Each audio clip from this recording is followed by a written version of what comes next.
Hello! Que vous soyez à la maison, en voiture, au travail ou en vacances, bienvenue sur le podcast des seniors actifs, les premiers et troisièmes jeudis du mois. À très vite! 3, 2, 1. Bonjour à tous, bienvenue sur ce 10e épisode du podcast des seniors actifs. Eh, comment vas-tu, Pat? Mon petit doigt m'a dit que tu étais parti quelques jours en vacances. Eh ben, ton petit doigt, il a raison. Je reviens de vacances. Reposer, c'est pas le nom parce que c'est pas le mot parce que j'ai joué sportive, hein. Et imagine-toi que j'ai gardé 3 chats et j'ai peur des chats. Donc, c'est une grande expérience. Une bonne casserole avec des petits pois, c'est bon, ça. Oui, ils auraient mérité de passer à la casserole. Et toi, Jean-Luc, tu vas bien? Moi, tranquille, hein, la petite routine. On attend que les beaux jours reviennent ici en Belgique, donc ils se font attendre, mais bon, vivement les terrasses. Super. Alors, j'espère que vous allez tous bien. Alors, je suis très, très heureuse de vous retrouver pour ce nouvel épisode où nous allons parler régime, ou plutôt, pourquoi il faut dire non au régime. Alors, bon, d'accord, mais les femmes qui veulent mincir, elles font comment? Il y a une solution pour ça, alors. Alors, la seule solution vraiment sensée, Jean-Luc, c'est mincir sans régime. Pourquoi? Tout simplement parce que le régime miracle n'existe pas. S'il existait, vous pensez bien que cela se saurait. Et nous ne serions pas aujourd'hui en France en épidémie d'obésité. Si une prise de conscience n'arrive pas rapidement, cette maladie, l'obésité, devrait toucher 50% de la population française en 2025. Une des causes, et pas la moindre, c'est paradoxalement la volonté de maigrir et d'enclencher régime miracle sur régime miracle. Alors, autant marcher ou courir n'attire pas les foules, hein, autant maigrir, ou plutôt vouloir maigrir, rallie de plus en plus d'adeptes, surtout chez les femmes. 8 Françaises sur 10 participent à cette course effrénée contre les kilos, car elles veulent rester minces à tout prix pour obéir aux impératifs de la mode. Alors, si vous faites partie de ces accros, c'est vrai que vous n'avez que l'embarras du choix. On va citer quelques régimes, hein. Le régime Atkins, le Californie, le crétois, le dissocié, le régime du camp, l'express, le forking, l'Hollywood, l'Okinawa, le régime Montignac, la méthode Cohen. Bon, je vais m'arrêter là, la liste est très très longue. Avec tous ces régimes, dites-vous bien que vous ne ferez maigrir que votre porte-monnaie. C'est à la santé en priorité qu'il faut penser. Maigrir doit avant tout être un objectif santé et pas seulement purement esthétique. Ne l'oublions pas, la surcharge pondérale va faire le lit de l'obésité, qui fait le lit du diabète, des maladies cardiovasculaires. Alors, le résultat de la NSES, les résultats sont sans appel. Tous ces régimes sont inefficaces à long terme. Et surtout, ils sont dangereux pour votre santé. Je vais juste vous raconter une petite anecdote qui, moi, m'avait beaucoup marqué à l'époque. Quand les résultats de la NSES qui passaient au crible, 15 régimes les plus courants. C'était il y a des années. Les résultats sont tombés. Et le docteur Ducamp a été interviewé. Ducamp, c'est des tours à Paris comme Montparnasse, hein. Et je me rappelle encore, l'intervieweur, il y avait un micro avec plein de poils, et il dit au docteur Ducamp, qu'est-ce que ça vous fait d'entendre les résultats que votre régime est dangereux? Et tu sais ce qu'a répondu Jean-Luc, le docteur Ducamp, à TF1, heure de grande écoute, à 13h, dangereux ou pas dangereux, les femmes feront toujours mon régime. Si j'avais été l'intervieweur, il prenait... J'imagine. À moi, ça m'a... Bon, c'est une petite parenthèse. Alors, bannir les régimes, ça doit vraiment être une priorité.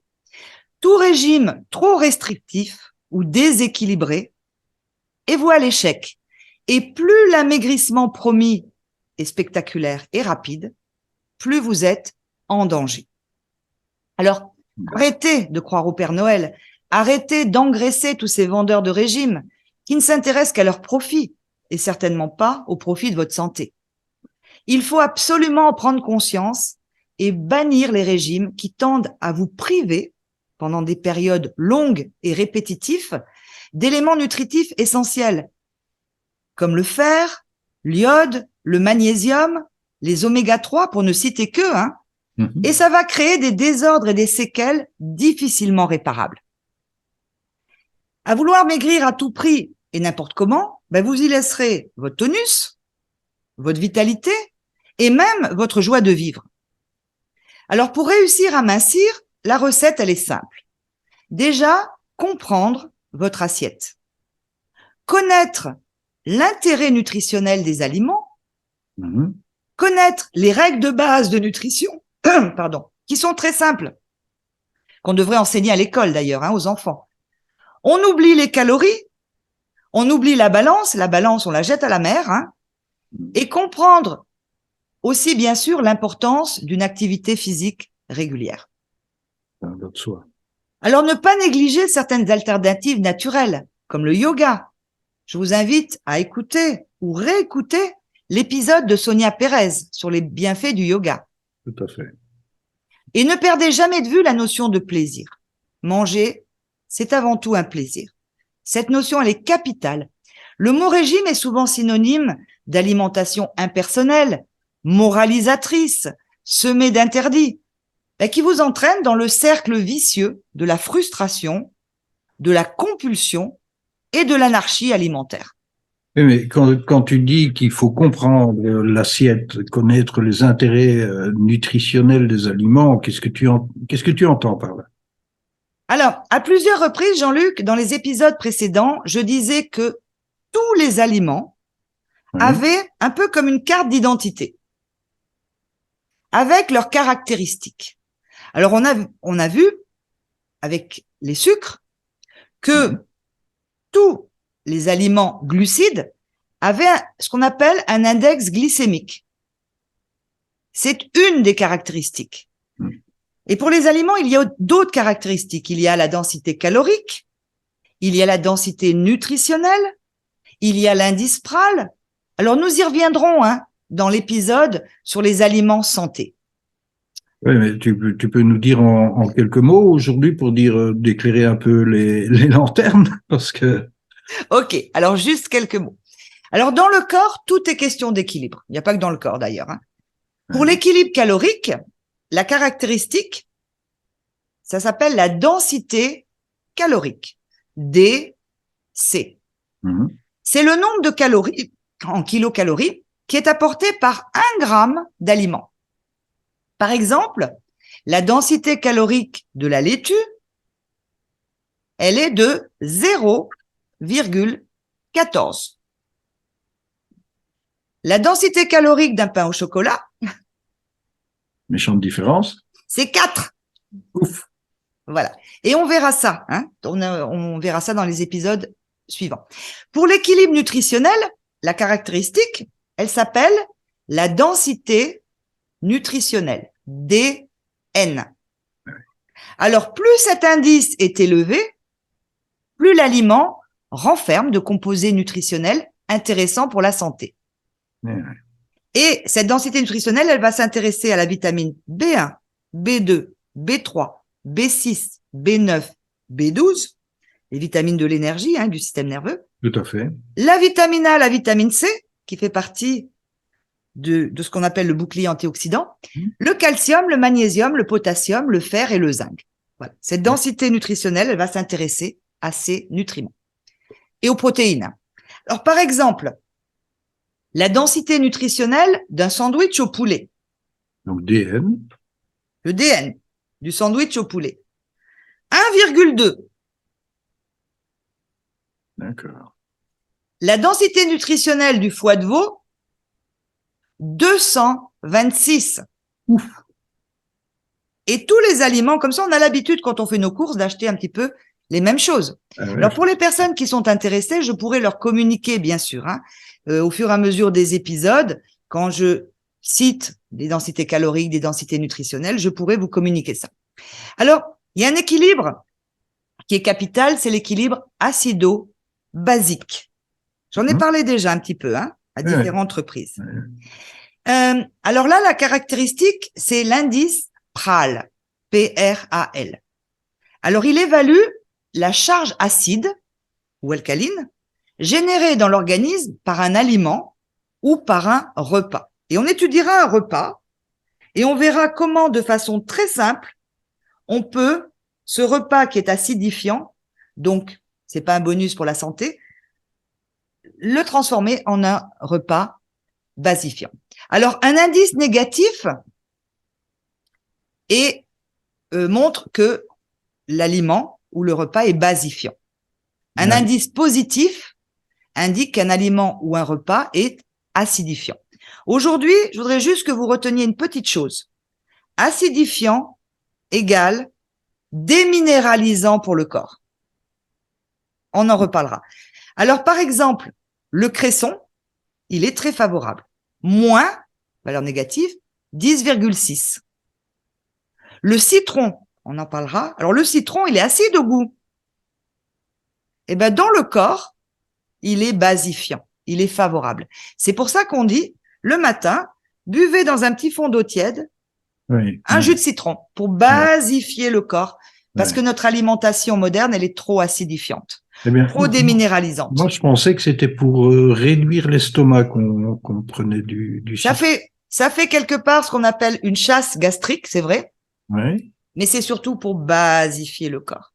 Ah, là, on y reviendra parce que cet équilibre acido-basique fait vraiment partie des équilibres qui devraient être enseignés à l'école dès le plus jeune âge. D'accord. Mais si on revient au régime, alors on fait comment pour mincir son régime? C'est pas évident quand même. Alors, pour perdre vos kilos superflus, intelligemment et sans danger pour votre santé, déjà réfléchir aux causes probables de votre prise de poids. Est-ce que c'est le stress? On étudiera quelle est l'assiette anti-stress. Est-ce que c'est la sédentarité? Est-ce que vous bougez pas assez? Dans ce cas-là, il faut une activité physique. Est-ce que votre surcharge pondérale vient d'un déséquilibre alimentaire? Donc là, on s'intéresse à l'assiette. Est-ce que c'est un bouleversement hormonal? Par exemple, un déséquilibre de thyroïde ou la ménopause? Est-ce que ce sont les médicaments? Les psychotropes font grossir dans les effets secondaires. Peut-être un mauvais sommeil. Voilà, on étudiera tout ça et on verra justement quelle est l'assiette favorable pour favoriser le sommeil. Voilà. Et en vous penchant sur votre assiette pour privilégier les aliments à faible densité calorique et à forte densité nutritionnelle. Et on boudera ce qu'on appelle les calories vides. Notre alimentation moderne, c'est des calories vides, c'est-à-dire des calories, mais vides en nutriments. Alors, il est jamais trop tard pour apprendre à bien manger, à connaître les bons sucres, les bonnes graisses, connaître les nutriments qui permettent au corps de fonctionner à plein régime.